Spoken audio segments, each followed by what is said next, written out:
Antonio's Story, Legacy of the Fallen, by Charles Olson. Chapter 15, Ghost Roads. The border between Guatemala and Mexico looked more like a forgotten truck stop than an international crossing. A rusted metal gate sagged at the entrance. A cracked shack sat to the side, a sun-faded flag limp in the still heat. Two guards leaned against the wall like they'd been there forever, watching the road with the tired eyes of men who'd seen it all and didn't care anymore. The battered Chevette creaked and rattled as it rolled into the crossing. The engine coughed. The hood vibrated. Inside, the heat was suffocating, sticky and stale. No one had slept properly in days. They didn't speak anymore unless they had to. One of the guards pushed off the wall and stepped toward the window, squinting at the car with theatrical disdain. "Este trapo todavía corre?" "This rag still runs?"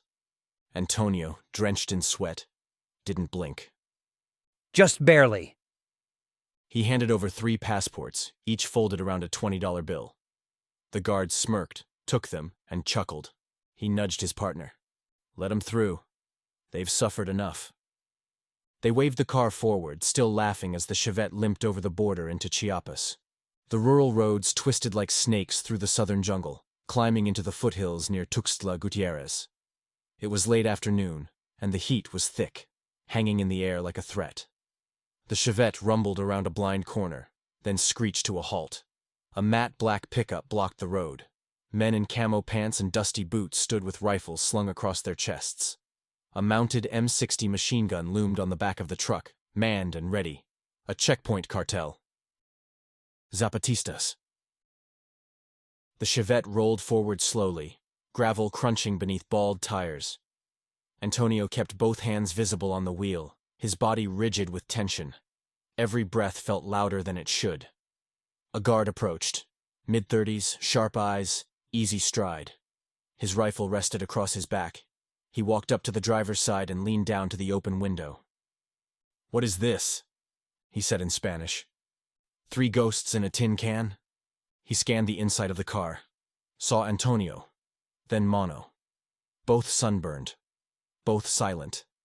Then his eyes landed on the back seat, where Chaco stared back. A beat. Then, "Chachito!" "Miguelito!" "No! No way!" Laughter exploded like a gunshot. The rifles dropped. The tension snapped like an old wire. Minutes later, the M60 was unmanned. The checkpoint transformed into a reunion. Claps on backs, quick hugs, laughter echoing off the trees. Names thrown around, none of them important except one. Miguel.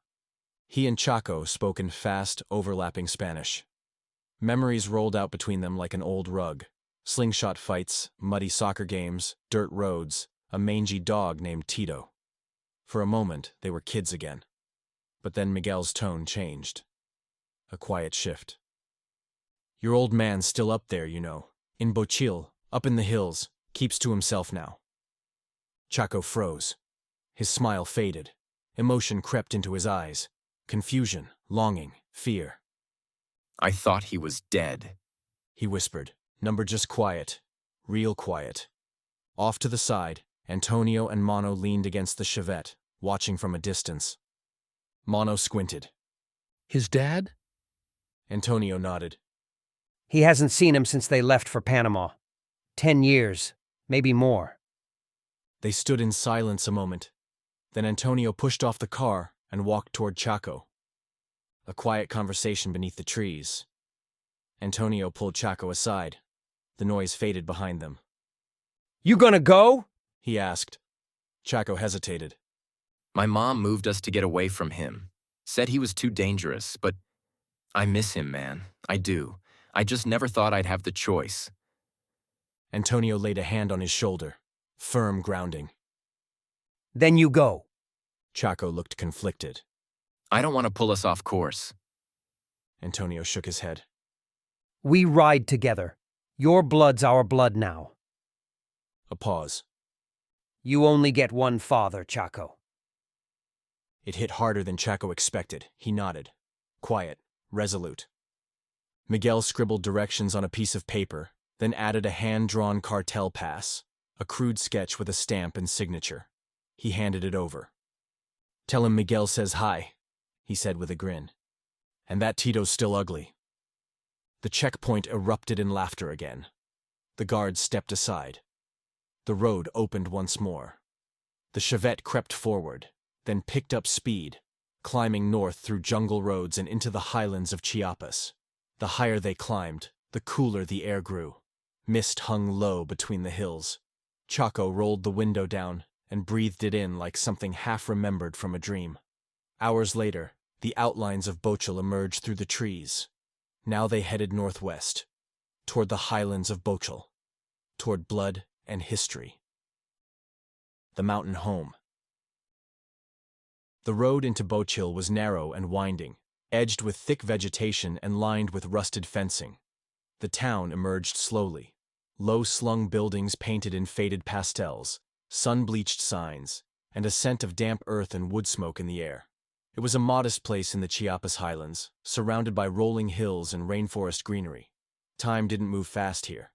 The Chevette rumbled into the outskirts, tires crunching along a gravel road that led past a quiet school building marked 29,770.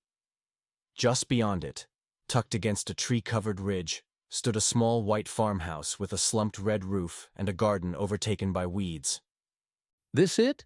Mono asked, sitting forward in the back seat. Chaco stared out the window. Yeah, that's it. The place hadn't changed much, just older. A tired dog barked somewhere behind the house. A chicken crossed lazily in front of the car as Antonio killed the engine.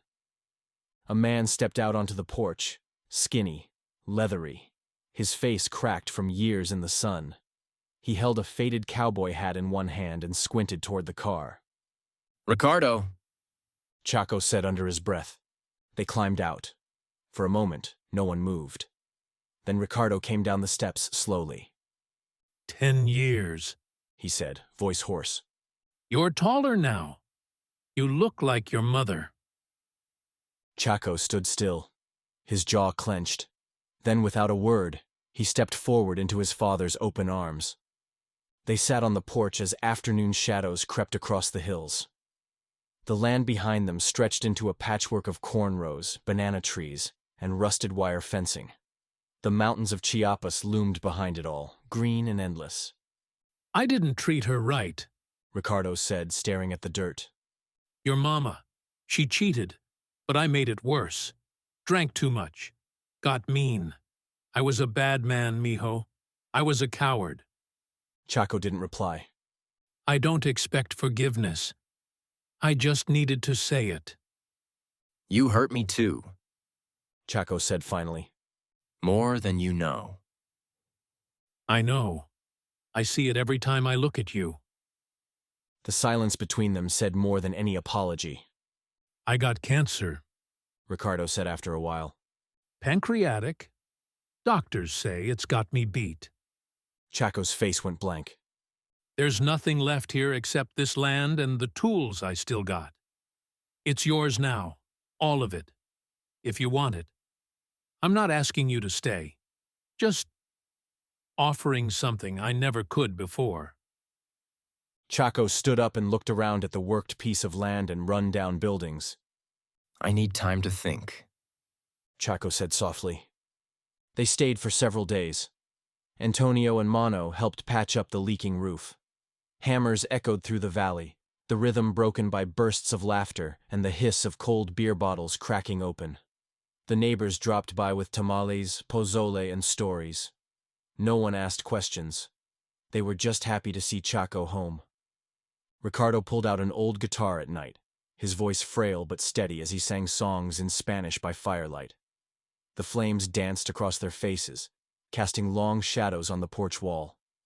It was the first time in years Chaco let himself relax. On their last night, the three of them sat beneath a sky thick with stars. The bottle passed between them. Not many words were spoken. They didn't need to. The next morning, the sun crept over the hills. Antonio leaned against the car, watching Chaco help his father feed the animals. You're staying, huh? Mono said. Chaco nodded. Feels right. Then do it. Antonio said. Find a chica, start a family, name one kid after me. And one after me, Mono added. even if it's a girl. Especially if it's a girl. Antonio smirked. They laughed together, boys on the edge of manhood, men on the edge of change. Chaco stepped forward. Thank you for everything. You don't thank brothers. Antonio said. You ride with them. The Chevette sputtered to life, coughing smoke as they pulled away down the road. As the Chevette disappeared down the road, Chaco stood quiet beside his father. The ghosts that had followed him for years no longer whispered. Here, in the hills of Bochil, they finally fell silent,